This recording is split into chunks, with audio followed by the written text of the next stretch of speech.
Gotta get a fire going and dry my pants off. It's not a big deal while I'm moving around, but once I stop to eat dinner, it's gonna get real cold.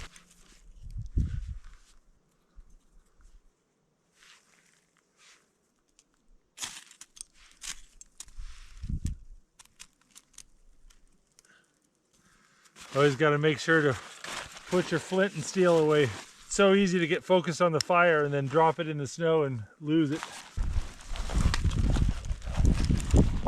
Everything's covered in snow.